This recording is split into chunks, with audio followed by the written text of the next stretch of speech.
Okay. Hi, everybody, and welcome to the show. Dave Emmons and A Strange Reality.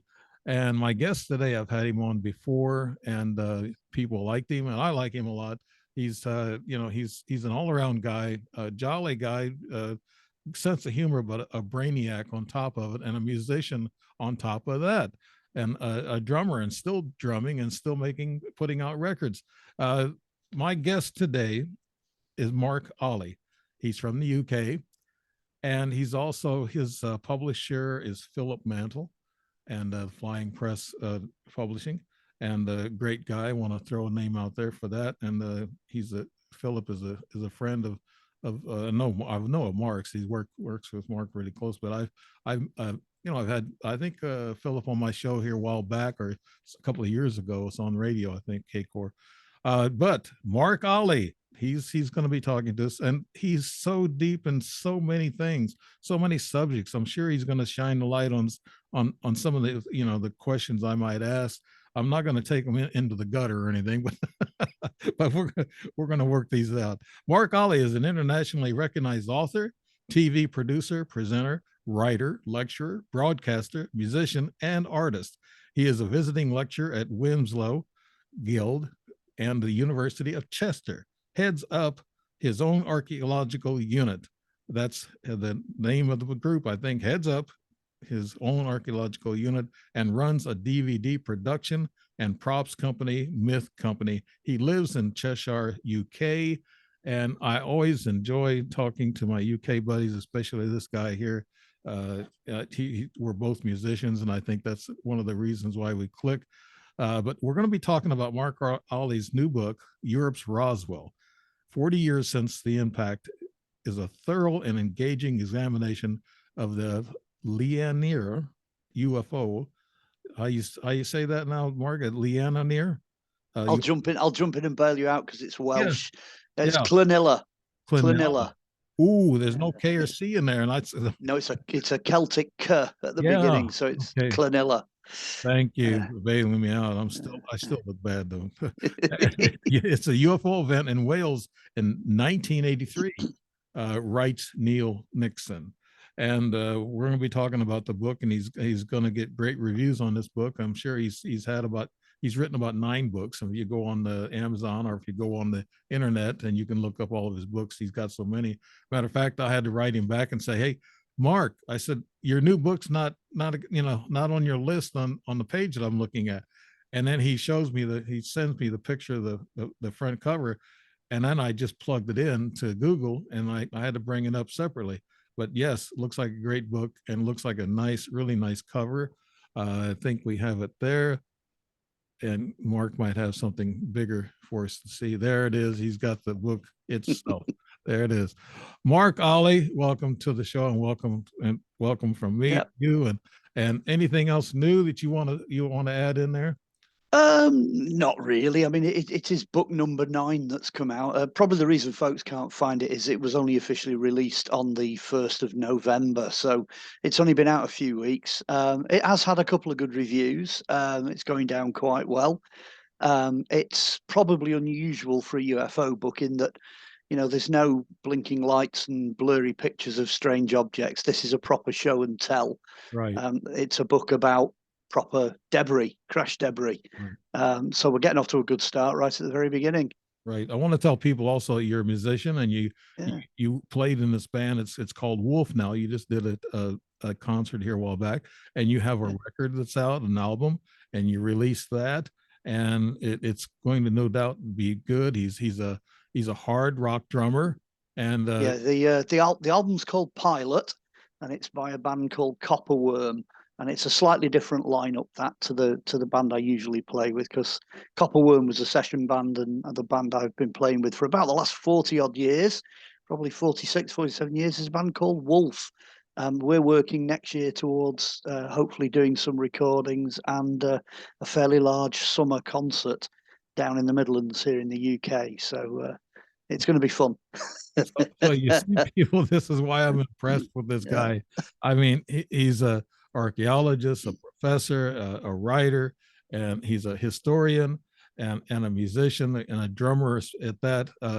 You know what, Mark? I was going to tell you my biggest thing that I just did in music just here a while back. I got a ukulele. It's a Fender ukulele, so it's a good one, you know. So, Mm. and what I did is I looked at the ukulele chords, and they're much different. I'm a guitar player, so I know all the chords and notes. But I looked at this ukulele, and they have different weird chords on them. I don't know if you Mm. ever known that. They're like, you know. So I said to myself, why not tune that ukulele like a guitar, and then I can just go ahead and use the E position and then bar chord position, and then use the regular open chords with just the notes that I can hang on to for four strings.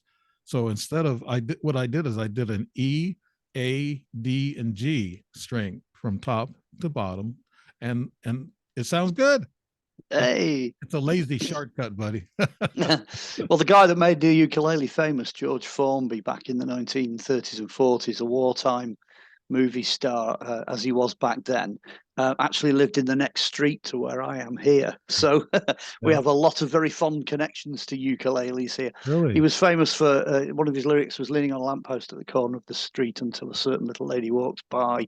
So some folks out there might remember the song. It's but George Formby, go and look up George Formby because, Did like I said, he played his own ukulele? oh yeah, he was famous for it. That was his main thing. So yeah, you might get some tips. Yeah, yeah, I will. But actually, I don't seem to have time with all my homey things that I do. You know, I had to fix the dryer today and all that other stuff, and I've had to start searching. I was panicking because I thought I had all your notes ready to go, and they were in a folder, and I had to look for them. So, and then I was at people were calling me, and I get texts, and it's like, gee whiz, I need a break. So the wife is in the Philippines, so I have to do all that work. But I'm going over there to join her this month. So Wow, that's an adventure. yeah, I've Yeah. been there a couple of times. Yes, it's really nice, but it's hot and humid. I don't like the humidity, but it's supposed to be cooler in December and January while I'm over there. And Oh, I it's definitely cooler here because at the moment I think it's between -8 and -10. So we're just wow, about entering our winter freeze over yeah, here.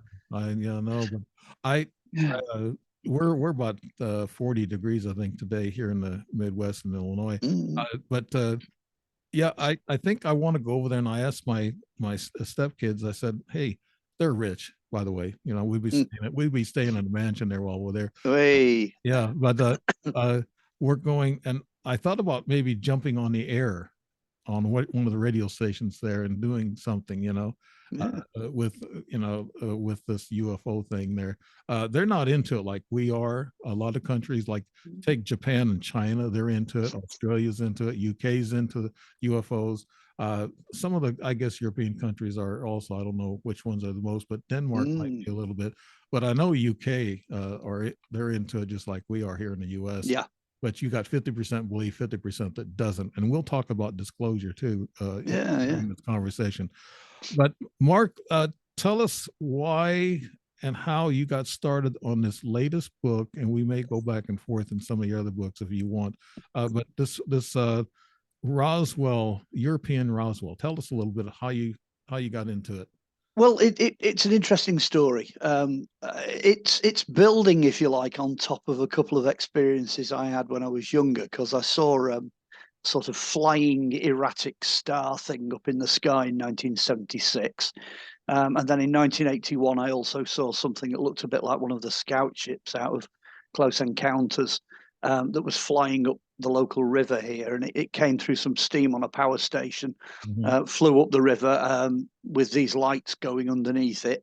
And when it reached the bridge at Bridge Foot here, which is with the lights of Warrington behind it, the lights on the vehicle all went off. And you could see this thing about the size of a 7.5-ton truck just hanging in midair for a split second, and then it shot off into the sky. So that was my baptism of fire, if you like, into being an eyewitness.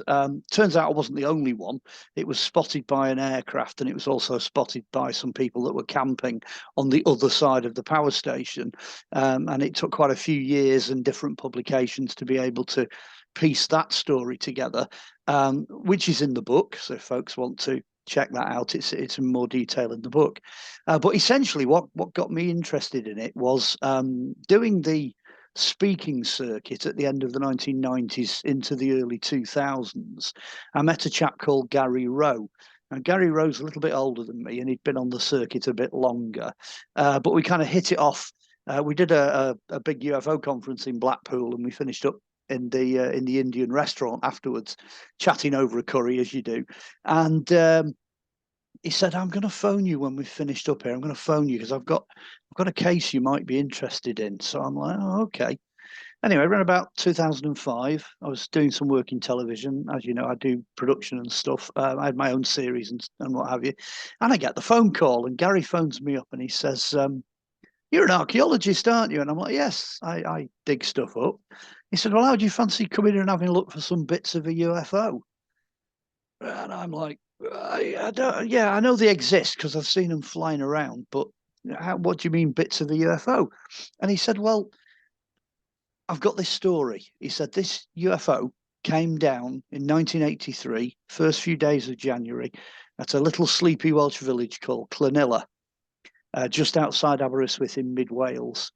And he said, about a week later, he said, "I was sent this newspaper article," and the story was in this newspaper article. Now, Gary was part of a UFO group, and back then you could register with a news clipping agency.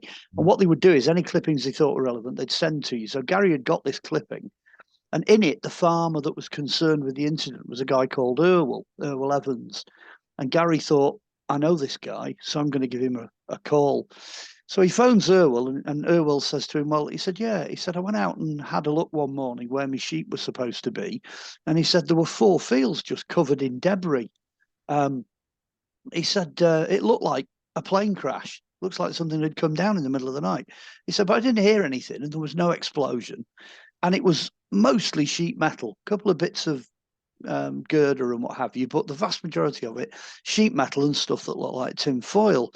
He said, "So I phoned the police, and the police said, hang on a minute, we'll see if they've lost anything from the local Air Force base." So they contacted the local Air Force base. A couple of hours later, you get a crash recovery team turns up at Erwell's farm, and they start clearing these fields. Now, what Erwell noticed was that some of the guys were police and officers, some of them were Air Force with officers, and then there was another group of people. Now, he described them as men in suits that were ordering everybody else around on site during this cleanup. Anyway, it started going dark. The guys put floodlights on, so they carried on. And basically, because Erwell was a farmer, he said, "Right, I'm going to go to bed because I have to get up the following day to look after my sheep." So he said he got up the following day, and all the fields are completely cleared. So when he gets the phone call off Gary, Gary's like, "Well, can we come down and see if we can find anything?" And Erwell's like, "Well, I don't think you will, but you can." So Gary comes down with his team. He has a look at the fields. Sure enough, the fields are completely cleared, but they both spot the fact that the top of this woods has been taken off. Something's come down and sort of cut the top of the trees off, scattering branches into the fields. So Gary's like, "Well, if they did the cleanup operation at night, they're obviously not going to have had any success getting any bits out of the woods." Right. So he goes into the woods. He starts looking at these broken trees. The tops have all been sheared off. There's wood everywhere. And then he gets a couple of bits of metal stuck in the trees. Then he finds a couple of bits more on the floor, and he gets a couple of bits of this foil. So he actually manages to recover from the crash site 6 pieces of metal and 2 pieces of foil. Anyway, the story then moves on a little bit because Gary wants to come back to have another look. So he comes back, doesn't find anything.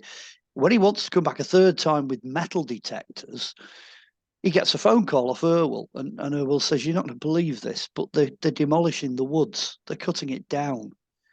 So Gary's like, "What do you mean they're cutting it down?" He said, "They're taking the forest away."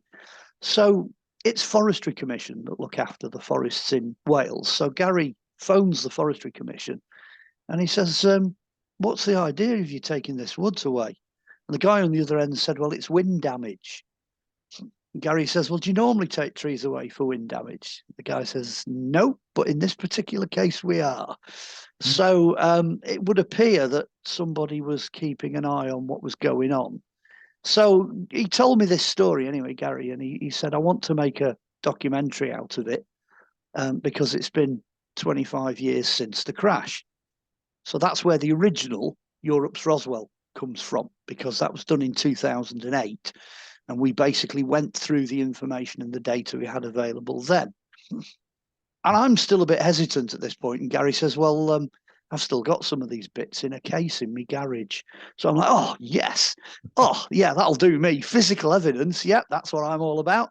I don't have to go and dig anything up because it's all been cleared up. There was no vehicle that had crashed. I mean, I had, images of like a Spitfire, when it plows into the ground and then buries itself. None of that, nothing like that had happened. There was no engines, no vehicle, no pilots, nothing like that. What had obviously happened was it had hit the top of the trees. The trees had smashed all the metal off the bottom of this thing, scattering it all over the fields. But the thing itself had actually flown off. So it wasn't there. There was nothing there to be recovered. So that's really how I got involved. I got involved partly as an archaeologist, which is clearly what Gary expected me to do, was go out there, and finish the metal detecting and do a lot of digging up and things like that. But then also partly as a producer, because we investigated it and we went and checked out all of the contacts and people that we could interview and did some research into the newspaper article and then produced the documentary, Europe's Roswell. What was your gut feeling of the Forestry Service removing all the trees? Or was there radiation on the trees or something? Or well, there was kind of a bit of a postscript, because when we finished filming, because we'd finished, with the cameras running for the documentary, Gary took me on one side and he said, well, there's another story you should know about. I said, oh, right, okay. He said, well, he said, one day I got a knock on the door and I could see these figures outside. So I opened my front door, excuse me, and he said, there's two guys stood out there in black hats, black glasses, incomprehensible passes. He said, so I glanced up the close and he said, I could see two blacked out SUVs with no number plates. Sorry. And he said, and these guys said, can we have our pieces of metal back, please? And Gary said, no, you can't. They said, oh, why is that? He said, well, I've broken one of the pieces up. And he said, and I put them into hundreds of key rings and I've sent the key rings out to my friends and people who are connected to the media. And he said, if you come knocking on my front door again, he said, I'll tell them to release the metal to the media. So these guys were like, oh, okay, cat's out the bag, nothing we can do. So they sort of slumped off. Excuse me. And that extra story sort of added another dimension to the fact that it looked like Gary was being monitored. It looked like he was being watched. So they clearly knew that somebody from this UFO group had made contact with Irwell and got something. And that was the reason the forest was clearly taken away. And that was the reason why he got this visit. Gary at this point in his career was a fairly public figure. He was doing talks and UFO conferences, things like that all the time. So it wasn't unusual for someone to take an interest in what he got. Right. And he certainly wasn't backwards in coming forwards when it came to declaring this, the existence of this material. Mm-hmm. He was a TI. He was a targeted individual, and usually influencers are that they follow. Yeah. I see what you think about this. I know you're a deep thinker and you know a lot about historical value. You probably know what's going on now, the New World Order, all this other stuff. But do you think that these men in black, I've been learning some things, and I actually learned a lot from the guy who was the maintenance guy on my dishwasher today. And he was incredibly intelligent about what's going on in the world. And I thought, wow, I said, but there's another, I think I'm seeing there's powers to be that don't want us to know the truth. So I think these men in black some of them may not be ETs, some of them may not be government officials, but just private, highly paid people from these elite groups. And, the ones who run the world anyway, that could be sending these people out to try to snuff out the truth. How's that sound, Mark? I mean, I'm 99% of the way with you on that one. I don't think they're anything to do with any of the regular armed forces or the regular political groups or whatever. I do think they're a specialist group, and I think they are tasked with keeping advanced technology, wherever that might be coming from, undercover, under wraps. I don't think they're aliens. I mean, Gary said the guys that knocked on his door were, as far as he was concerned, they were clearly human. They were just security forces doing their job, as it were. What concerns me, though, when it comes to New World Order, is not the men in black. It's the men you don't see. It's the men in grey. Yeah. That concerns me, because you'll never know who they are, because you'll never know they exist. You'll never see them or hear of them. They don't appear in the media. They're not famous. Yeah, they're behind the scenes working in the back offices. I buy that. I buy that too. Like deep state, the people who help run this government. And we're talking about the UFO thing here. And you mentioned 1980 Rendlessham Forest, and also 1974 Bala sky crash. Well, everybody else mentions those. Berwyn Mountains is 74. And the Rendlesham one is the next one. But they're very often put forward as Britain's Roswell. But it's evidence is difficult to get hold of, and I'm going to leave it at that. I have a buddy, Ed Smith, who's writing a book on Rendlesham, and a lot of people have already written a book on Rendlesham. I imagine if you read all the books, you might find the truth out in some parts of it. Yeah, but disclosure we're talking about here, and when you talk about the case that you're talking about, the Europe's Roswell, and then you're talking about these other cases of UFOs and things. This disclosure thing, I just want to get your impression on that. We could be having these elite groups, these people that's got a lot of money and a lot of control. They could be holding back disclosure also. They could be telling military officials around the world, no, you need to hold back, don't fully disclose, because we have a battle here. I think some of the people at the Pentagon, half of them want to release the information, the other half don't want to. So they're kind of infighting whether or not to release it. And then there's a story about they think the ETs are trying to hold back on the releasing of the information. What's your ideas on that, Mark? Well, one thing I have said about the book, because it's show and tell, and because we clearly have got the debris and we got it analysed as well, so I can come to that later. Clearly, the book is scratching at the door of disclosure. That's how we've described it, because at the end of the day, why don't they just tell us what it is? Why don't they just come out and tell us we've got it and it's exotic? That's the analysis came back to say it's strange material.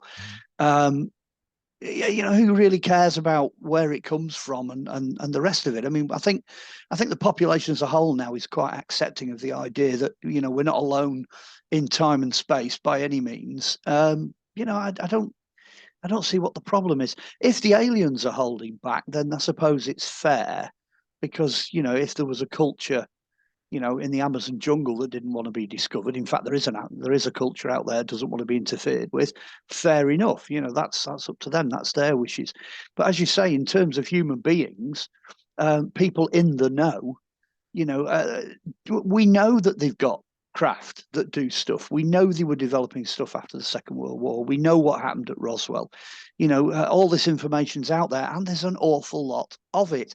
And since the internet, more and more people have seen more and more things. So, get rid of the CGI and the AI generated stuff, but there's a lot of real stuff as well coming through. So why not? Why not disclosure, Well, if I put up an ET on the internet, they can make sure it's real, because I'm not a computer techie. I don't even know I wouldn't even know how to begin with CGI. I was telling you about the AI illustrations I've done. I stumbled into that, and my wife says, "Oh, you get extra cookies for finding out how to operate the internet." She said, "That's amazing." I said, "Yeah, it's amazing for somebody like me." But no, I know you as a professor. You got that cold that's going around that stays. Yeah, it's a bit weird over here. I've just started with it now. I'm just going to say, by the way, let me correct you. I don't have professor. I don't have prof. What most people don't realise is I have reverend. I'm actually qualified as a vicar, so most people don't realise that. But I do have other academic qualifications. I don't have the professor. You can't put professor in there. Plus the fact it sounds like something out of Back Yeah, to the Future. yeah. To me, you're professor. I mean, Well, whatever. I just take a look at the at your book ad in the internet, and you're sitting there, and you look like a guy that's really smart. I mean, you're a handsome guy, and but Well, I did my grammar school, college, all that sort of stuff. yeah, And got tons of business training and what have you. So I yeah. just don't. I guess I don't like blowing my trumpet. Really, it's just Yeah. you Well, know. I do. I mean, you're a drummer, so you're not going to blow a trumpet, or do you play a trumpet? Yeah, well, I was going to say it'd be very strange if I did blow a trumpet because I'm professionally trained to hit things, not Yeah, blow them. but no. Oh, dear. To me, you speak in college, and we just mentioned it a while ago. But yeah, you may not be a professor officially, but to me, you are. I mean, because your expanded knowledge on a lot of different things, and now your book goes into the facts and the evidence, and they have witnesses. Do you have anybody like the military or the government to uh, chive in or jive into your book or anything? There's no. We've tried to go outside the box. I mean, you mentioned disclosure. Disclosure is either going to officially happen or it's going to unofficially happen, one way or the other. And what we tended to do was go outside the box because originally, at the beginning, Gary went for the official channels. He took a piece of the metal to British Aerospace over here, which is our military developer, if you like, of things that fly, and they had a look at it and they said, well, the best we can say is it looks like an alloy of duralumin. Well, duralumin is stuff that's been around since the days of the airships, back in the First World War, and it's just a trade name. It's like Coca-Cola or McDonald's or whatever. It's a trade name for about 200 different types of aluminium. So really what they were saying is it's just aluminium. And that was as far as he got with it. But they never told him what the resin was. They never told him what the green coating on it was. They just left it at that. So that was back in the 1980s. So fast forward to now, and we took the decision, Philip and I, to go outside the box again. So we sent one sample off to a lab in Australia.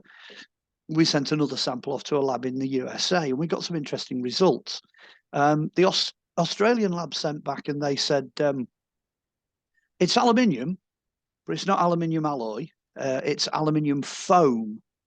Now, I thought, what the hell's aluminium foam? So I went off and did a bit of research. And what you do is you mix aluminium with something that makes it react. Mm-hmm. And when it foams, it goes hard at room temperature. So you can create extremely light aluminium metals using this foamed aluminium. And then they came back and they said, well, and we know what the other stuff is. One of the other things is just this glue that they make in America. So we're like, really? Okay. Because the American lab sent back and they said, you open the report, the first thing it says is substance, unknown. So we're like, oh, okay. Now, admittedly, we'd made an assumption. We'd assumed that both the pieces of metal we'd sent off were the same, and they weren't. One is a sample that looks like it comes from the inside of the vehicle, and the other one's a sample from the outside. So anyway, it says unknown, main component, lanthanum or lanthanum. Now, that's when it gets really interesting.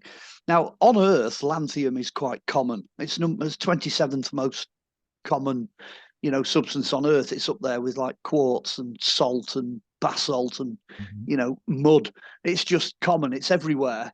But the thing is, it is incredibly difficult to extract. It's really hard to get at. And the other thing is, it's also in the upper atmosphere. It's out in the universe. It's in other galaxies. It's in other planets. It's in meteorites. It's in asteroids. So it's everywhere. So it can be a really exotic material. Now, it costs thousands, if not tens of thousands of dollars now to extract pure lanthanum. And this is pretty well nearly pure. Now, the thing that everybody's been saying is basically, well, they didn't have aluminium foam or lanthanum at the end of the 1970s, the beginning of the 1980s. So when it crashed in Llanilar in 1983, it was unheard of. Officially, it didn't exist, right. And the other thing is, some of the sheets that covered this field, some of the things that Irwell reported, were 6 foot square. So that's like 2 meters square. A 2 meter square sheet of lanthanum would cost you more than, more than it would ever be worth to produce. And yet they've clearly produced the whole of the outside of this ship from lanthanum. So me and Philip were really hoping that we'd nail it. We thought we'd get the result back and we'd be able to tell folks, well, this is what it is. No problem at all. Anyway, we still haven't got an answer for what the green painted substance is. We haven't got an answer for what the green hexagonal rubbery stuff is that's attached there. We don't think that the glue is American glue at all, because in America, they'd never even heard of this stuff. And it's the resin, and they still haven't identified the resin. And we haven't had the bits of foil analysed either. So by the time you've finished, we've only got about 20% of what we have with any kind of analysis. I'll show you what this stuff looks like. There it is. Mm-hmm. There we are. That's the hexagonal Yeah. stuff. And that's the stuff that's joined onto the lanthanum. Yeah, Spielberg must have known what that was all about, because he's had that kind of stuff in movies, Well, yeah, and the shape of the hexagon seems to be something that's very 21st century. It's graphene and things like that. That shape has become a feature of many structures, shall we say. But then you're left asking the golden question: is it one of ours, or is it one of theirs? Was this thing back then alien? I mean, it's alien technology to us. We didn't have it, as far as we know, in the 70s and 80s. In which case, was it a UFO, a proper one, that crashed, an alien craft? Or was it something really secret that they were flying out of the nearby airbase? And that was the reason why they did what they did, because it's actually one of ours.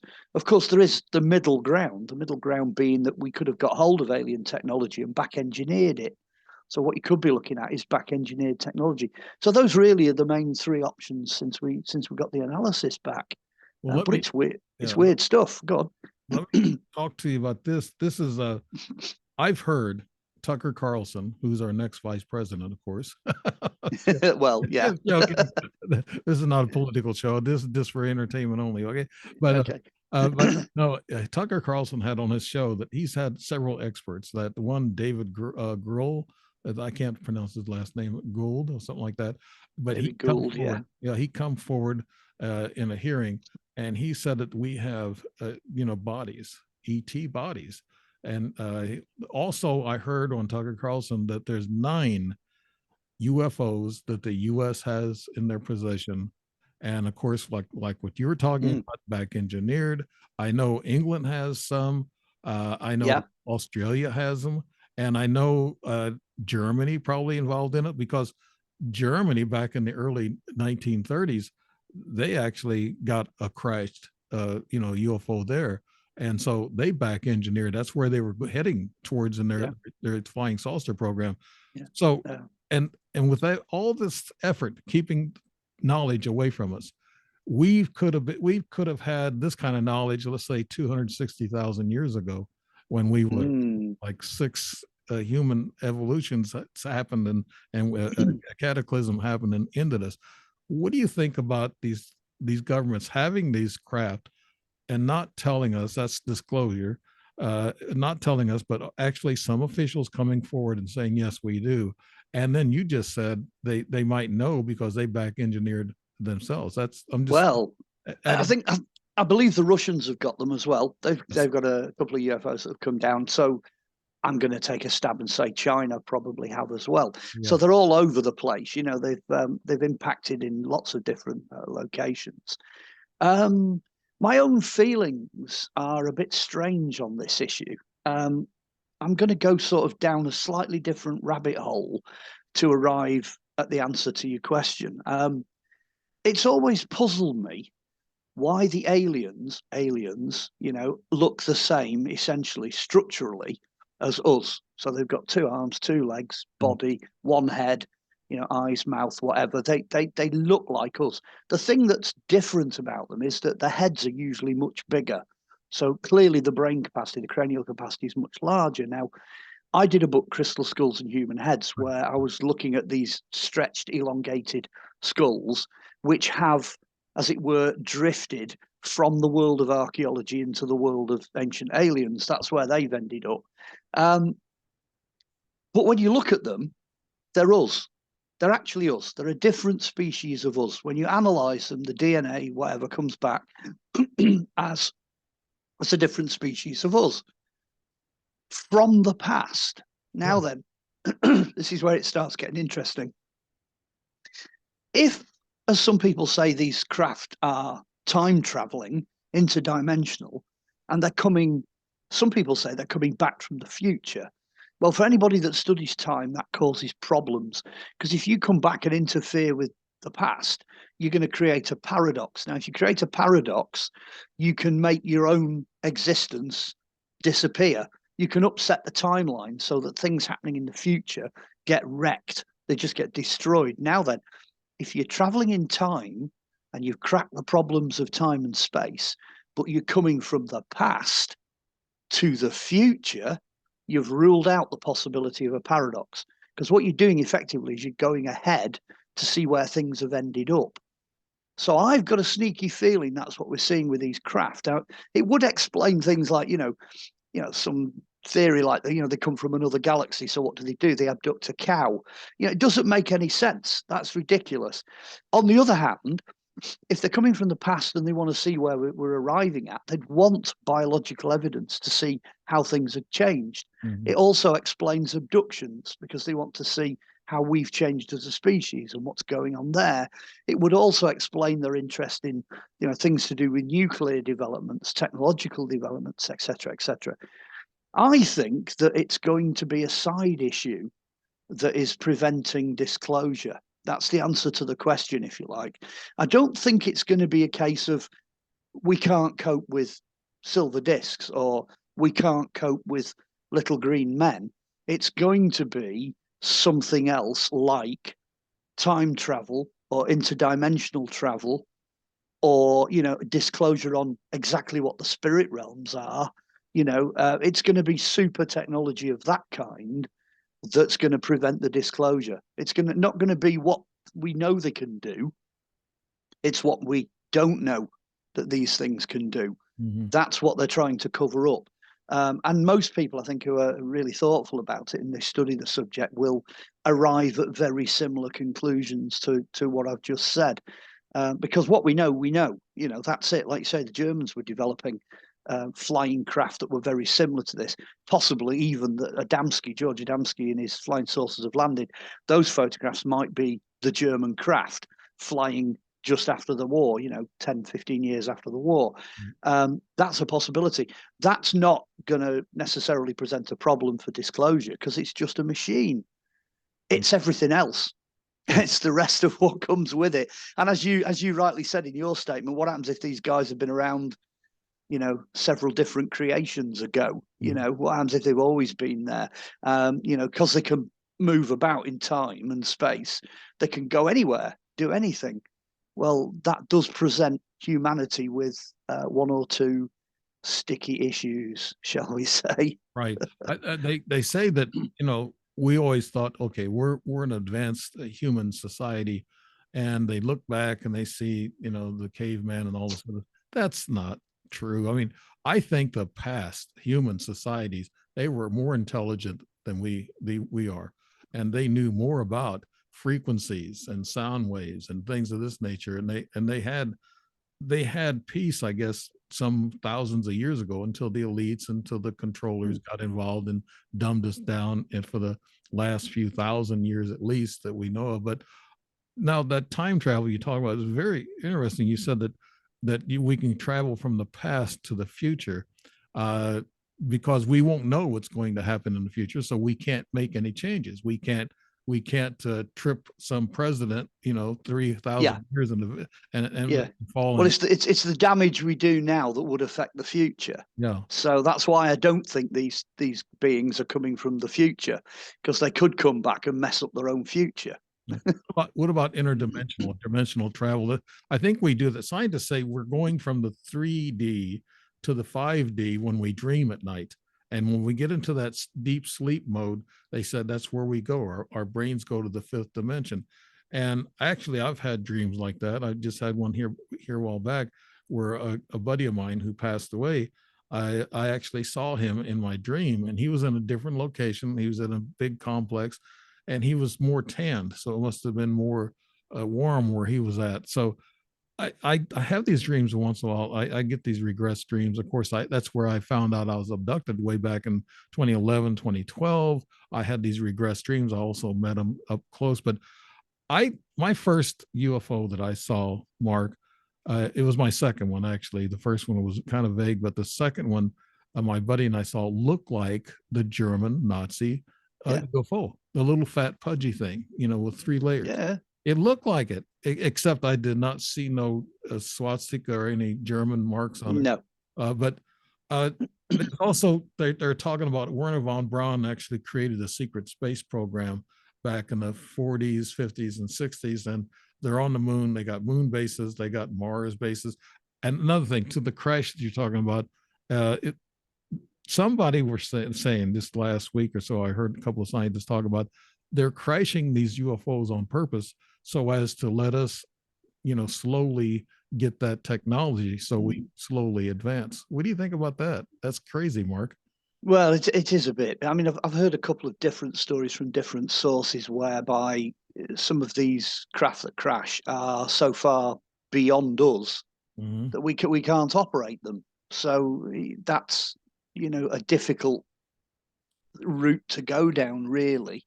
But the Werner von Braun route is an interesting one because it's between 60 and 70 years since Roswell, and it's kind of pushing 90 years, heading on nearly 100 years since the war years. And it's a good point to say, how far could we ourselves have developed technology in, let's say, 100 years? And if they were doing all that in secret, I mean, the idea of space flight and space travel and all that associated with NASA is nonsense. NASA is a technology company, and chances are NASA has benefited from the development of that 90 to 100 year period. So, it wouldn't surprise anybody, I don't think, if it ends up being one of these craft, being something that NASA had developed, be it in a secret sort of dimensional program or a secret space program. That is just not surprising at all. The key to it all, though, is the connection to these beings, biological beings, that are associated with the craft. Now, I know people who remember the series The X-Files, the argument there was that the pilots were genetically engineered to fit the craft.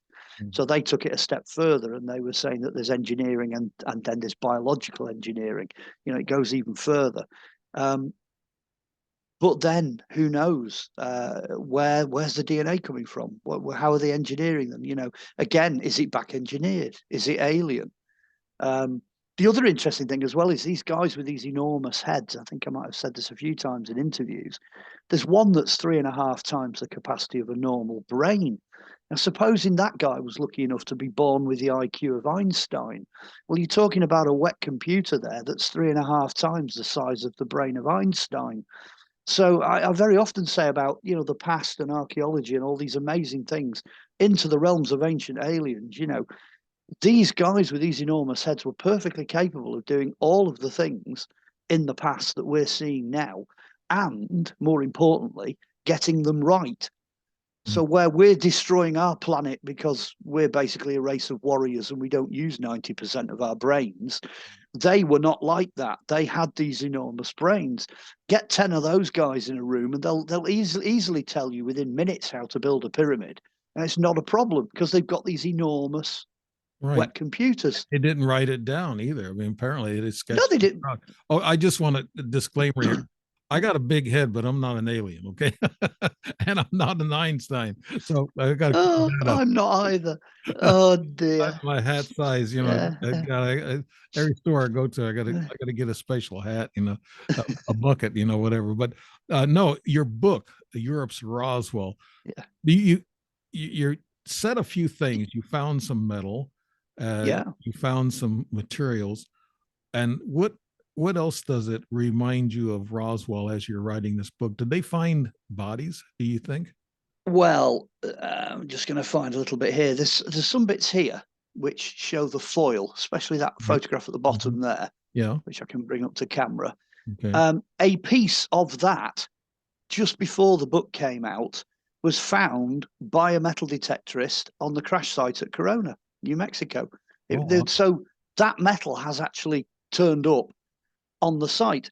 And then you've got the obvious parallels as well. I mean, when you look at Roswell, you've got, a major crash with one farmer that witnesses it and a big debris field. Then you've got the military clear up, all the stuff disappears. Then you have one newspaper running a couple of articles about it, one on the day and one the day after, and then that's it.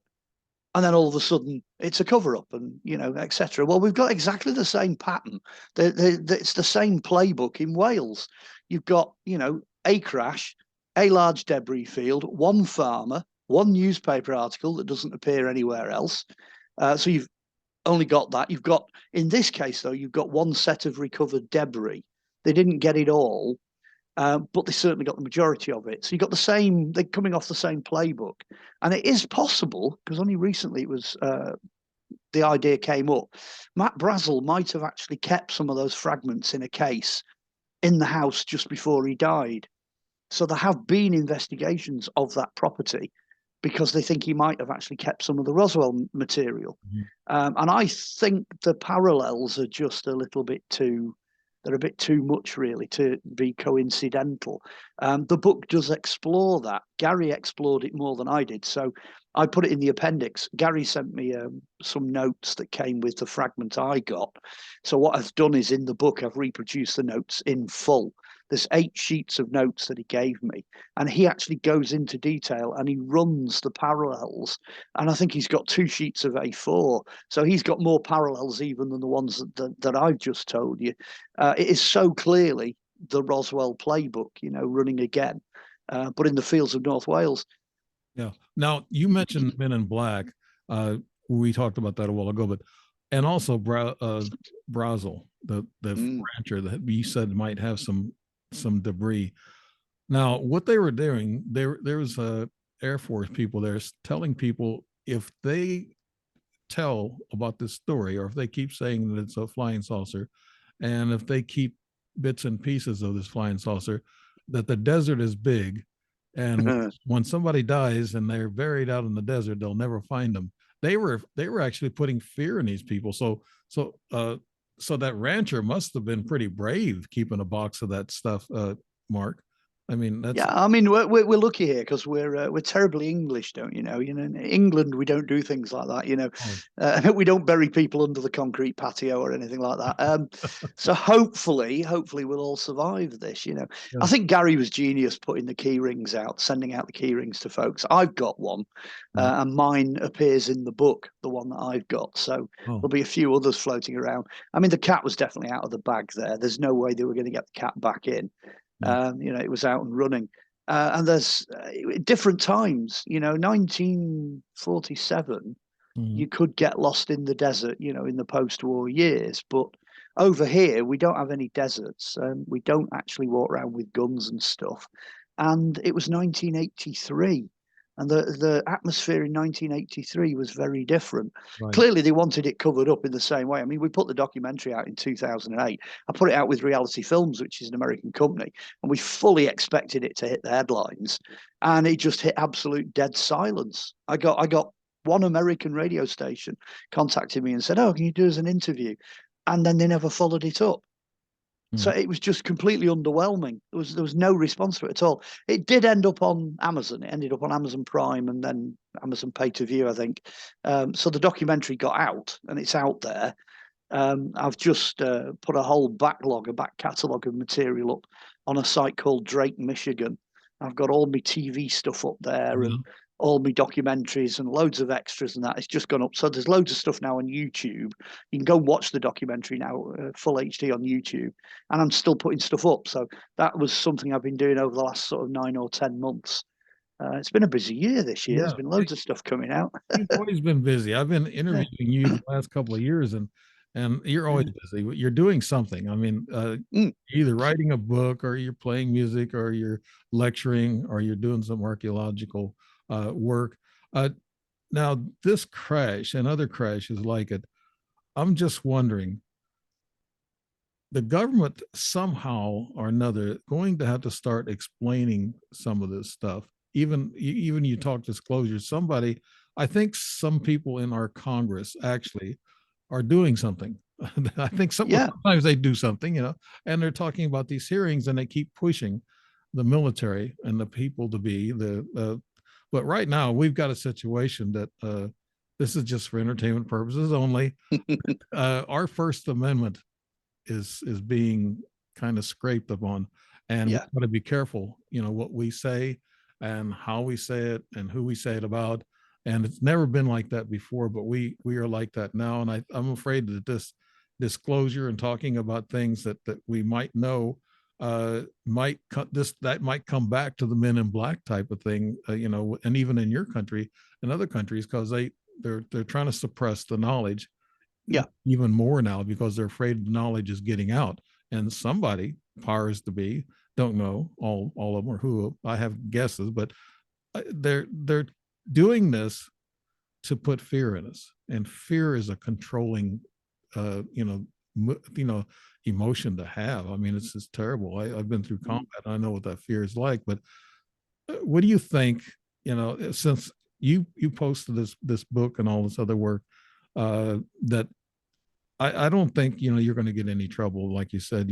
I mean, there's no trouble now about all this stuff because even the Navy pilots and everybody's revealing a lot of their sightings and things of that nature.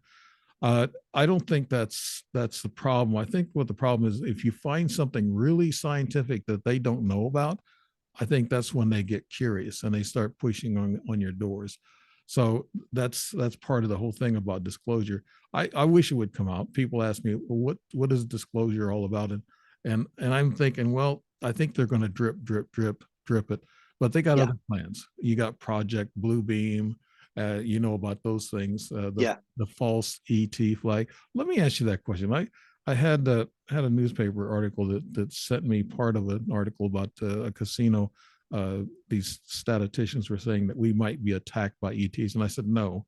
I told the newspaper, no, it's more likely it's going to be a false flag issue.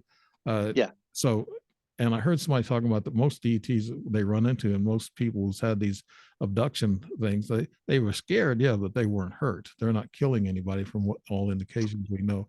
What's your thoughts on that, Mark?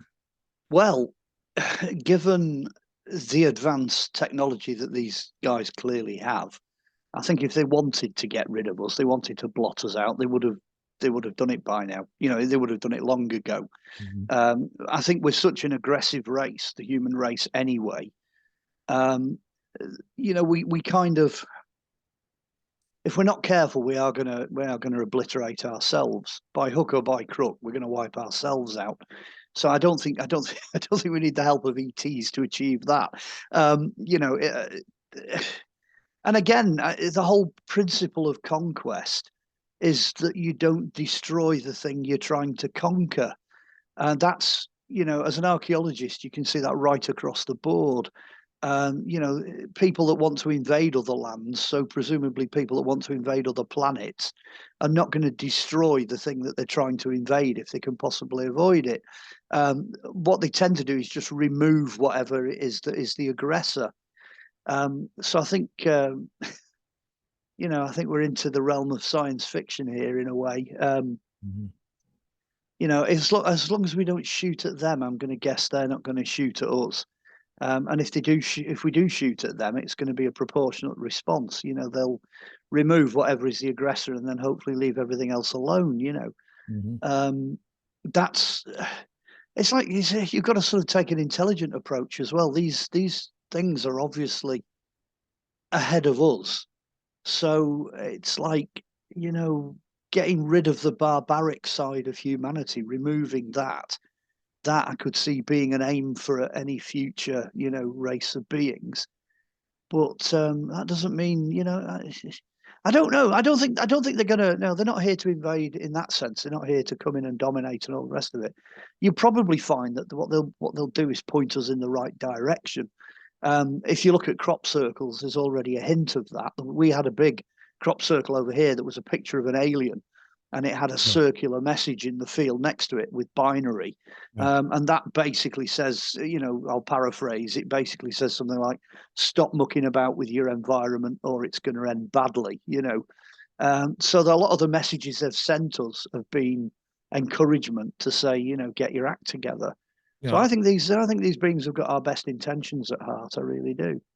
I brought that up, the false flag, because Yeah. people have enough concerns right now. What's going to Yeah. happen to the world, where we're heading, everything just, it's a madhouse out there. Every country, just about Ireland, it's just, they got Yeah. problems there. And of course they got that, that that ring fighter, what's his name? He's an Irish guy and he's a champion, cage fighter. He's leading a lot of the protests against what's going on in their country. Yeah. But with all the craziness in there, that's why I wanted to bring this up, because I don't think don't worry about the ETs. The ETs are kind of concerned about our nuclear weapons, and they've been seen over our nuclear weapons. Well, as I said, if there was a nuclear war or a nuclear explosion and it destroyed the planet, then there'd be nothing left for anybody. Right. them included. Yeah, the ETs included. They couldn't start another race, or another civilization, maybe a little bit more peaceful than we are. But no, I see that as part of a fear with a lot of people, a false flag, and the ETs invade. Don't believe the ETs are going to invade. I hope they stop the nuclear weapons when they start firing them off. I hope they intercede and do something with those. Well, let's hope they don't fire. that's where I'm at. Just let's hope the little red buttons all go green and don't work. Right. Yeah. That's happened. And there's now what's going on now is people are seeing UFOs everywhere. I mean, the numbers you mentioned a while ago about the internet and CGI and stuff, but it's crazy what's going on out there. Even if you take away 50% of it, it's CGI. There's going to be 50% of these sightings, these people, videotape on their phones. And what that tells me is something's building. Do you feel that too, Mark? Wow. Well, it's a double thing, isn't it? It's two things happening. First of all, there's an increase in the stuff that's actually happening. So there is more of it, and it's worldwide on a scale that we're now all aware of. And that's the second aspect of it, the fact that we're all aware of it. The technology, the communications, the ability, everyone's got a camera now, which is, hasn't been that case in past decades. We're just so much more capable now of recording what's going on. And there's lots of anomalies. It's not just little flying silver discs. It's every shape you can imagine. There's every kind of cloud occurrence. There's flying lights, asteroids, meteorites, explosions, lights in the sky, you name it. There's so much going on out there now, which might just mean we've got a really active planet, that we weren't quite as aware of. But also, I think things are hotting up. Things do seem to be building. It's going to get to the point where they go, well, we're going to disclose. Come on, we'll disclose it all. We'll tell you what's going on, and they'll put all this stuff out, and everyone will go, yeah, okay, we've seen all this before. Yeah, you're only telling us what we already know. It's kind of like, the fear of all this. I just want people not to be afraid of the ET a part of it. Just be afraid of us, blowing. Well, yeah, there's plenty more scary things down here to be afraid of, believe me. Yes. Now, what's your thoughts on moon bases and Mars bases? And we have an advanced space, team or crew or our space force that's out there already and working with the ETs. It's interesting. I've nailed me colours to the mast on this one once before, because I've done an entire show just on the fact that we didn't actually go to the moon. So if you want sort of the biggest disinformation operation of all time, I think, one small step for a man and all the rest of it back in the 1960s, and we can't go now because we've lost the technology. It's nonsense. All of that's nonsense. That is quite obviously smoke and mirrors. It's NASA protecting its own patents and its own technology by coming up with what is essentially Hollywood. And there are so many connections there to Hollywood. It's unreal. Like I say, I can do an entire show just on evidence. The real question is, the real scientific question is, as a human race, have we managed to get out of the Van Allen belts? Because there are these two gravitational belts up there in our atmosphere that is just full of debris.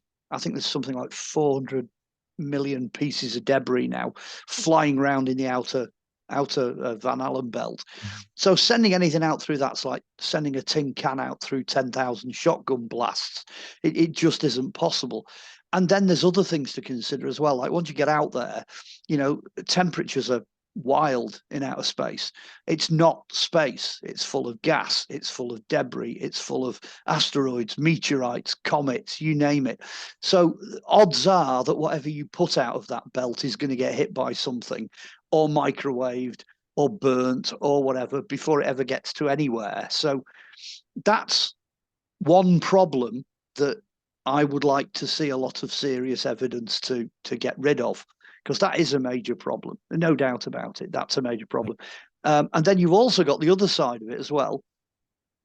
You've got these, you know, missions to Mars, you've got telescopes, you know, you've got moon and all this, and there's a lot of photographs. And I said this to somebody the other day, those photographs, nobody has actually taken them. They come back as zeros and ones. They're all digital. Everything you see is digital, which all has to be processed. And usually it's processed, you know, through somebody at a base, at a laptop or at a computer, translating, quote unquote, those images back into what you see. Now, in the old days, we had a name for that. We called it computer graphics. Right. So none of the photographs you're looking at, none of them are real. So it wouldn't surprise me, you know, if the whole moon thing, the moon landing and that was a piece of desert outside Area 51. And it wouldn't surprise me if the Martian landscape and the lander and all the rest of it is not somewhere in Mongolia, you know. And the whole idea of, you know, moon bases, Mars bases, and all the rest of it, I just don't buy into that as a real possibility. Who was that producer that he's on deathbed confessions now? Stanley Kubrick. Yeah, his confession is actually on the web. You can go and check it out. The footage is out there, and a lot of people who knew Kubrick have said, "Yeah, that's definitely Kubrick. It's not a body double. It's for real." And there's lots of other reasons as well for believing that a lot of it was done on a stage set. And if you do surf the internet, go and have a look for some of the outtakes because they're hilarious. There's so many things go wrong. Honestly, like I say, I could do a full show just on that. Like Buzz Aldrin or one of those guys, they walked off an interview. The interviewer was asking him, "Did you fake all this?" And they just sat there. They looked a little, you know, guilty. Yeah. And they just got up and they said, "Well, this interview is over," and they walk out. You know, maybe they're getting too close to the truth. They said they saw aliens up there on the moon. Could the aliens, now I know you're talking about a lot of this has been produced on right here on planet Earth, but wouldn't the aliens take them up there maybe just as a favor of a technology exchange or whatever? Well, again, there's two things to consider. There are two Van Allen belts, and there's a gap in between called the sweet zone. So when people go into space, they're telling the truth. They're in space, but they're not in outer space. They're actually in inner space. So your satellites, your shuttles, you know, whatever else are all in that sweet zone. So it's possible to get past the first Van Allen belt, but I wouldn't say it was possible to get out of the atmosphere. It's not possible to get past the second belt. So there are people that have been up there. People have been floating around in the upper atmosphere. You know, that's not a problem, and we can send things up there. That's great. That's one issue. So that kind of explains some of the slightly less wacky far out space stuff that you see. What about this the spacecraft they sent out, the satellite they sent out back in the 70s? Carl Sagan worked on it. Voyager. It's supposed to it has escaped our galaxy and it's out in you know, that's what they say. Well, to some extent, I'm a bit sympathetic with the satellites because you're not quite sure how armor plated they are. and also there was less debris back then. So there might actually have been some clear passage that they could have managed to get a satellite through. So I've got a little bit of sympathy for that. But again, absolutely everything that comes back to us it's just zeros and ones. It's all reprocessed.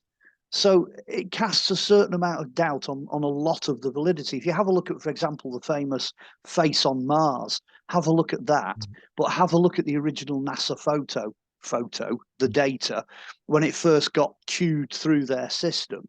And honestly, the photo looks nothing like the one that has got the famous face on. In fact, it's quite difficult to see the face on that. There are other photos as well I could go into, like there was photos in the 1970s that the Russians claimed to get of the surface of Venus and things like that, where you look at them and you think, nah, this is wrong. There's something not right about this, the whole thing just isn't, I could just go on and on and on. But then this idea that maybe there is technology, maybe somewhere around the end of the Second World War, the Germans and others, Americans and, like you say, etc., came up with craft that were either alien and back engineered or craft that they'd made themselves.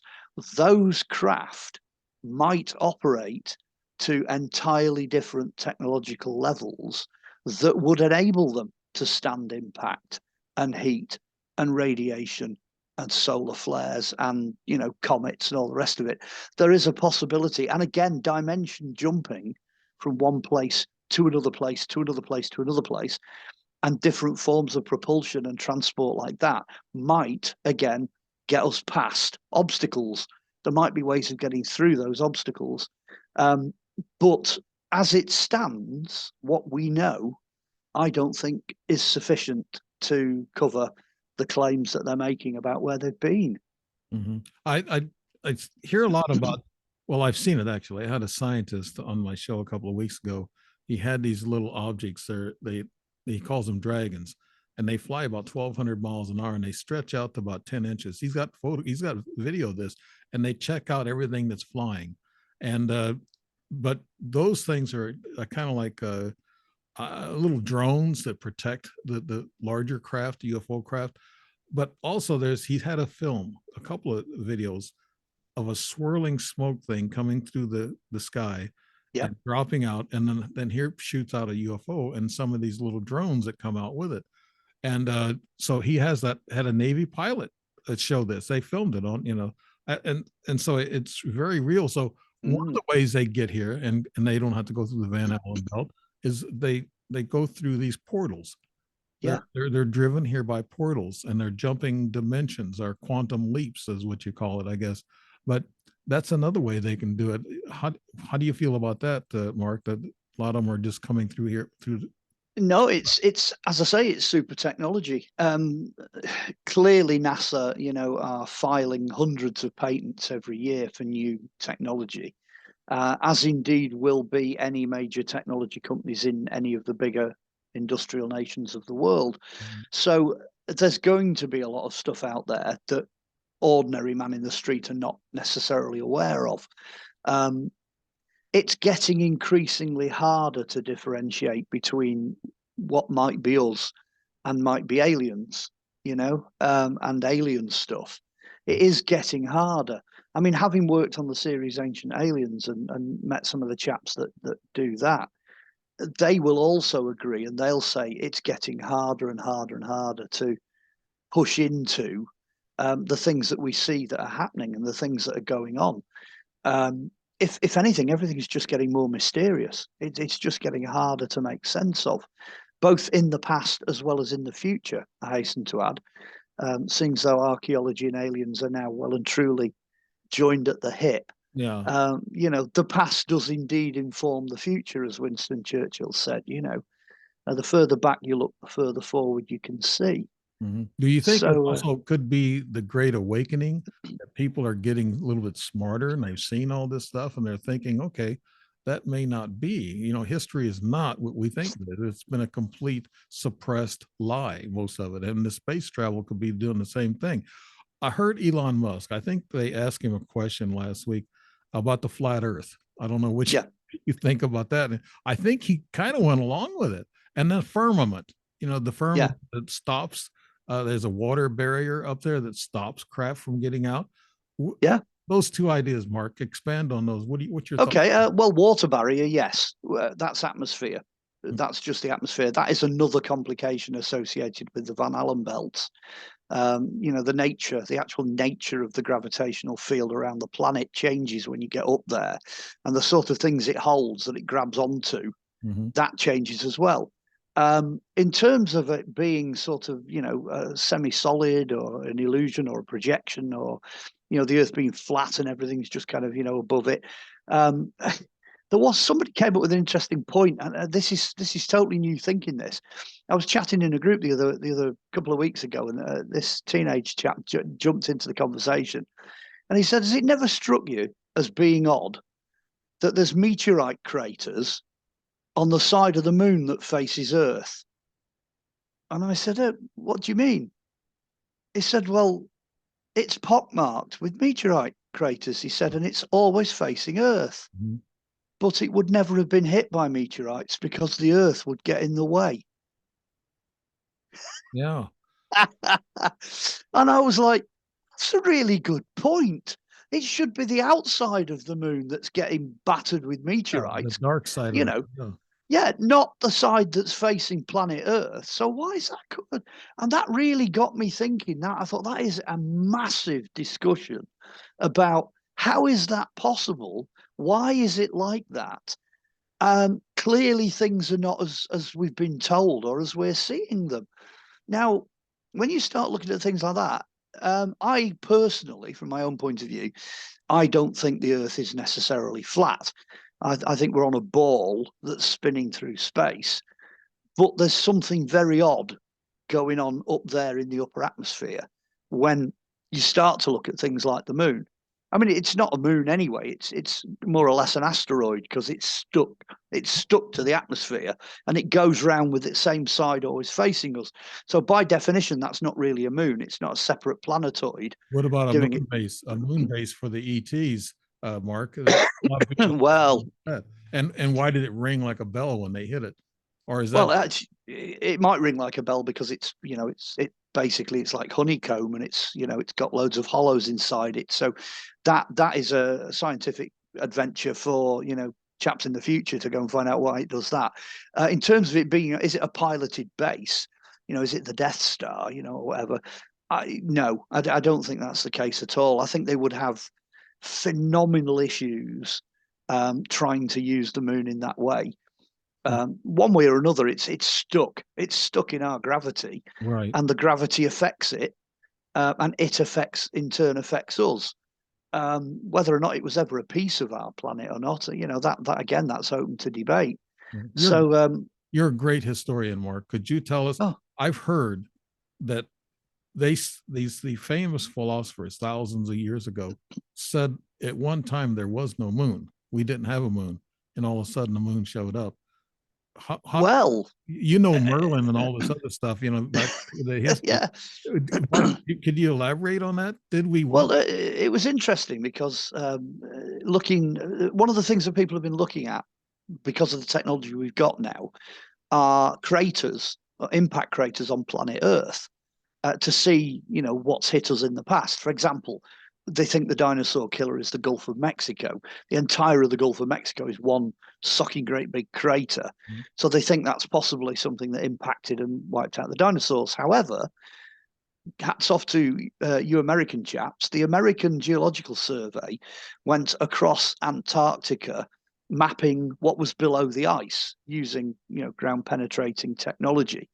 And what they actually found when they got the data back, there's actually a crater under Antarctica 4 times bigger than the Gulf of Mexico. So if we got struck by something sort of not quite side on, but off center, so if something kind of glanced off the bottom of the planet, that crater is big enough, possibly big enough, to accommodate what became the moon. So at some point in our dim and distant past, it's possible that could have been knocked off. So what you're talking about in terms of cataclysm, in terms of catastrophe, it's beginning to look like it could be possible, you know. But you're going a long way back for that. You really are. Yeah. All you see on the internet nowadays are people with these conspiracies about flat Earth, the firmament, and the dome over the Earth. And now they're talking about the ice wall, and they're talking Yeah. about Antarctica. Now I know there's something special in Antarctica, or the military wouldn't be guarding it. And Yeah. I guess Russia's there, and you guys are there with us too. Yeah. Well, the Germans were there, weren't they? They built a they were Nazi there first. base down there. Yeah. Yeah. What do you think they're hiding there? I mean, Mark, I mean, there's something so special there. And what about this ice wall that's supposed to divide? Well, because I'm not particularly keen on the flat Earth, I don't really buy into the ice wall thing. I can see where they're coming from. I just don't think that's necessarily how it is.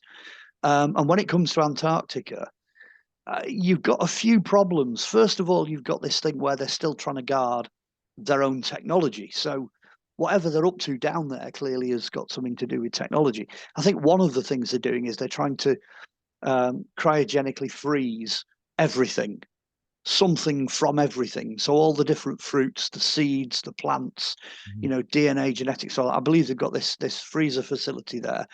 So things like that, you can kind of understand why they wouldn't, you know, necessarily want that to get out, because, you know, it would perhaps cause panic because they're building an ark of some kind. But it's not because they think something's going to happen. It's just in case something happens. But then you've also got to consider the amount of ice that's down there. The last thing that we want is anybody tampering with that environment in such a way that the environment's going to get damaged and the ice is going to melt. Because if that amount of water got loose on the planet, it would be a catastrophe. We'd all be gone, because we're reliant on a certain amount of water remaining frozen in solid form to keep things the way they are, to keep the equilibrium as it is. So I suspect it's a double whammy. I think one, it's technological cover-up, and the other one, it's environmental protection. Mm-hmm.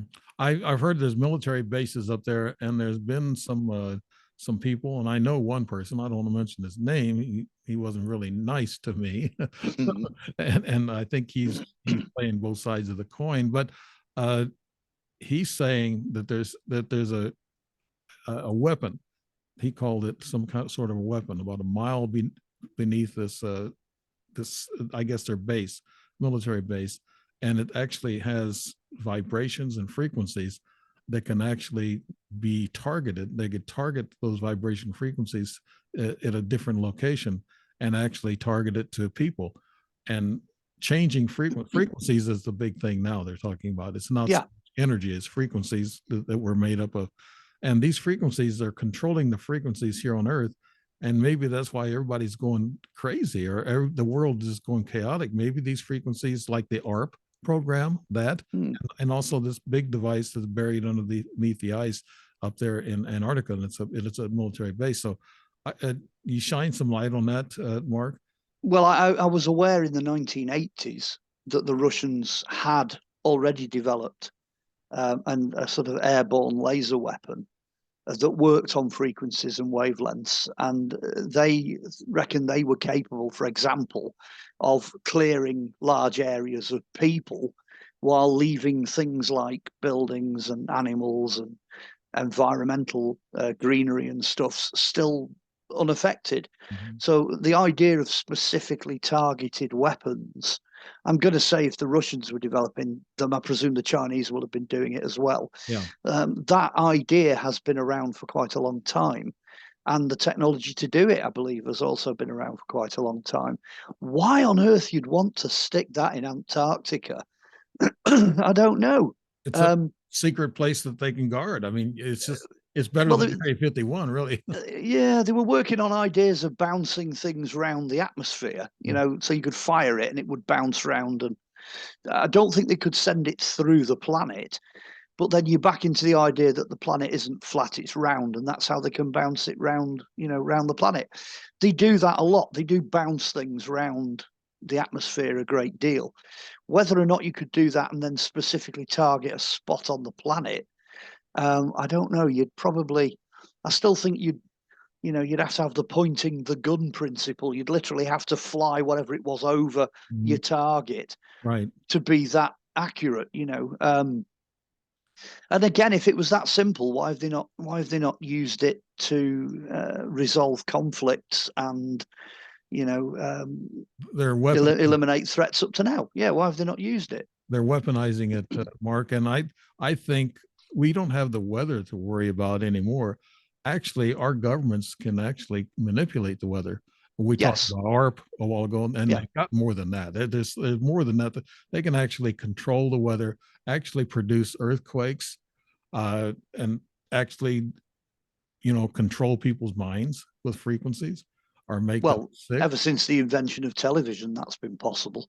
Yeah, No, I mean it has. There yeah, was a study, a military study done about the effects of wavelengths and frequencies and flashing lights and sound that comes through, the old cathode ray screen right. as a form of hypnosis. And they experimented with, I mean, you probably remember this in the 1960s and 70s, putting flash frames into movies at the cinema. Yeah, So you got a flash of popcorn, or you got a flash of ice cream, yeah. or a flash of drink, and then the drinks and the sales and everything went up in the gap. When the woman with the tray came round. So it's in a sense that's old technology. We know that can be done. We know that works. But the question behind all of it, you've got to ask it: why? Why would they? Why would they do that? It's like World using, control, well, depopulation. Yeah. using a mallet to crack a nut. There's lots of easier ways of doing it. Mhm. Um, some of the things they are clearly doing. There's no doubt about it. The whole idea of us existing in a matrix that's controlled, as I would say, by the men in grey. Absolutely no problem with that at all. But, and this is true of everything, you have definitely got the real and the fake. Mhm. That's what we're really struggling with. So if we're ever going to arrive anywhere, like enlightenment or whatever, the new future that we're all sailing into, we need to be able to tell the difference. We need to differentiate between truth and lies, the real and the fake. I just had a thought in my mind. I Hmm. was thinking when you're saying the real and the fake, it's just like being in an office. You got about 20 people working there, and a new guy comes in. He starts working, and people are talking at the lunch table. They're saying, "Do you think he's married? Do you think he's single, or do you think he both, Mm. or where does you think he lives with his mother?"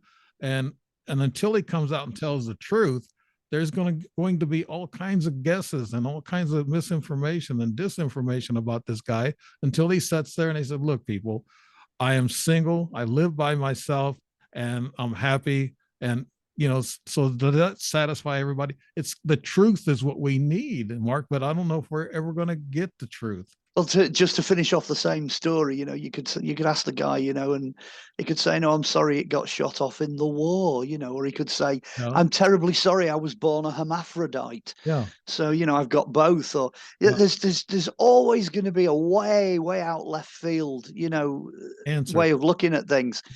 But nowadays, like you say, sensationalist, internet, fakery, AI, all that, people are just going for that extreme. We just need to know what the truth is and pull it back. Got to sort of pull it back from that extreme. I don't know about you guys in the UK, but on Facebook, you'll see these reels, these videos, and you got guys on there talking about, okay, tomorrow things are going to start happening. We're going to have the military taking over the towns and cities and stuff. And I'm sitting there thinking, my God, I said, you've already mentioned about 10 dates in the last couple of months. And nothing's ever happened. I said, don't listen to this guy. Yeah, I'm a podcaster, but I don't like spreading, nonsense, yeah. fear. I like a while ago. I wanted to tell people don't fear this false flag thing. It's not the ETs.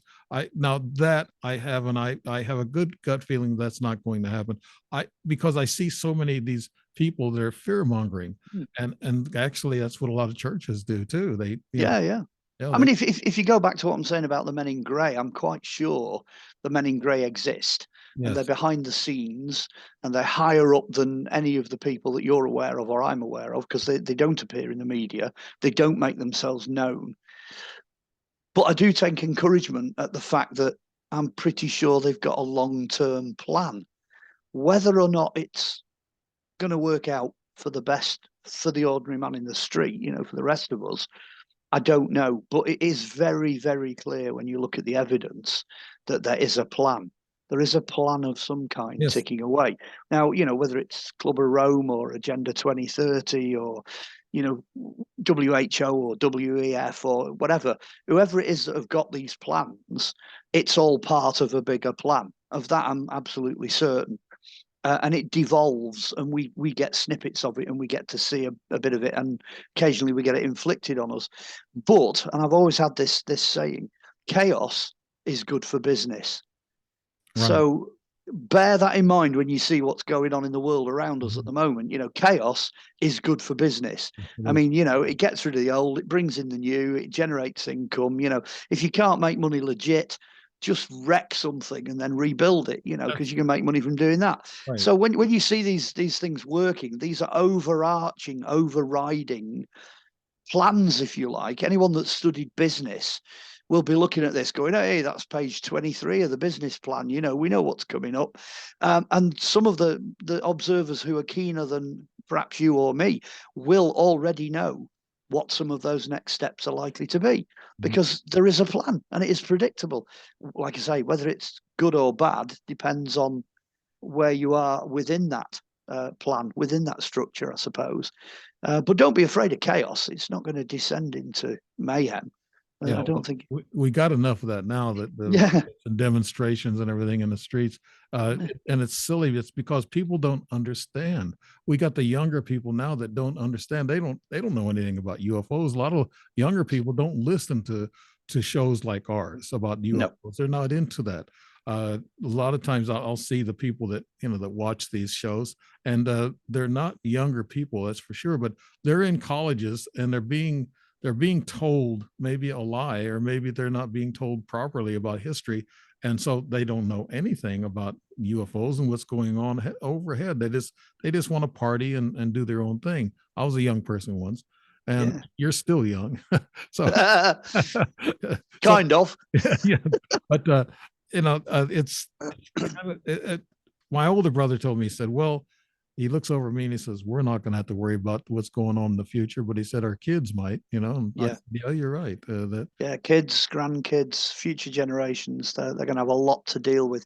I think the biggest issue is trying to sort out between what's true and what isn't true. And that starts at junior school. It starts when you're down in the infants, right at the beginning. Kindergarten, starts right down there, just trying to decide what's true and what isn't, because you get pumped full of so much stuff, and a lot of it is just stuff. It's just it's nonsense. Crazy. We're coming up to our last few minutes here, Mark. Okay. We thought we'd go 90 minutes, and we're gonna go for that. Now, the conclusion of your Europe's Roswell. Did you put a conclusion in there? I haven't read the book, so. Well, I kept people guessing right to the end. What I've tended to do, and I'll be honest, is the last appendix, if you like, is the two analysis reports, one from Australia, one from America.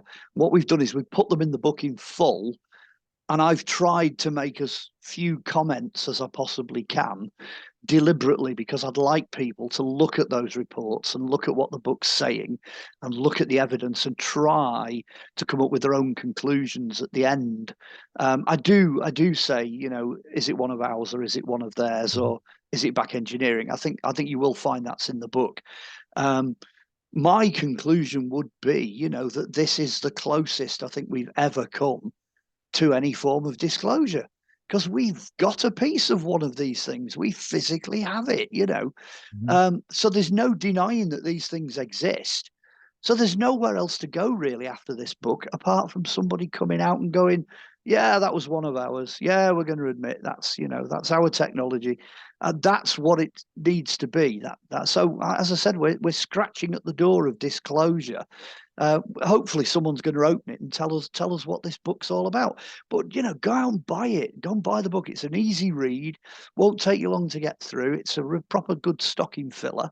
Go and buy the book, and it's another chapter, another step forward in the story of UFOs and UAPs. It's going that next step. So what's not to like? No, I've heard stories. Jackie Gleason and President Nixon back in the early 70s, he took him to an air base and he showed him some alien bodies. They were in this freezer. And Werner von Braun, of course, I mentioned this before, showed Uri Geller, a couple of those bodies. Uri doesn't come out and say it, but he says, use your imagination. What I saw, it was cold. So what does cold weather, what does the cold climate do? It keeps biological materials together. So that's what it was doing. It wasn't keeping metal there or anything. So these things have been coming out slowly, and some of the older history of this in the 60s and 70s, I can actually believe, because CGI wasn't present around those years when I saw a couple of the UFOs back then. But now tell us a little bit about your other books real quick, Mark. And okay, quick advert. Here we go. Okay, if anybody wants to get hold of any of the books, there's 9 of them in total, and they're all available on Amazon. So hopefully, if you go and have a look at Amazon, you'll get all of them. You should eventually be able to find all 9 of them. Type me in. You'll find me in Amazon. That's advert number 1. Number 2, you want to get hold of any of my back catalogue, the back material, YouTube, Drake, Michigan. Go and have a look. There's 22 episodes of Lost Treasures, 6 extras, about 8 different documentaries, and the last one's going live in December. So there's loads to go and see on YouTube now. Absolutely tons. Third and final advert. If you want to get in contact with me, Facebook. Come and find me on Facebook. As long as your name's not Fifi Trixabella and you haven't got a photo of a fairy and a rainbow, you know what I mean? And no photos and no text. As long as you're a real person, I will friend you. And you can chat away to your heart's content on Messenger and get me. So that's Amazon for books, YouTube for back catalogue and things I've done in the way of production, and Facebook if you want to get in contact with me through Messenger. No, there you go. No, don't use Instagram or no. I really like to keep things dead simple. Product Amazon, back catalog YouTube, me it's Facebook. There you go. That's real. Instagram, it's a dating site basically. Oh, oh my goodness, and it's also the that Chinese that one there I don't want to mention, but it's when Busty Diana from California turns into a truck driver from Canada. That's when things go horribly wrong. There's I see these videos and these memes. They get more hits, 3 million, 4 million hits on maybe a mule kicking a man, or a cat on a bicycle, or on a bicycle, a fish singing Elvis, anything like that. Knowledge, no, we don't want that knowledge. We don't want wisdom, but that's actually, it's boring to the younger people. But that's why there's so many hits on those. Mark, Olly, thank you so much. And I have to mention Philip Mantle and the Fleet. Oh, Flying Disc Press, absolutely, yeah. And so mention that, and that's what your books are published on. So I want to thank you very much, Mark, Olly from the UK, and I really like my UK buddies, and you're one of my favorites, and you're just this guy, people. He is smart. I mean, very intelligent. I've never seen a more well-rounded guy, except for me in the belly, than Mark Olly. He knows the ancient history. We haven't even. If we tapped into his mind, it would take us 2 or 3 days on the air here to talk about things that he knows about. But we just wanted to, narrow it down to here. But thank you very much for listening in. Thank you, Mark Olly, and for myself, Dave Emmons, and A Strange Reality.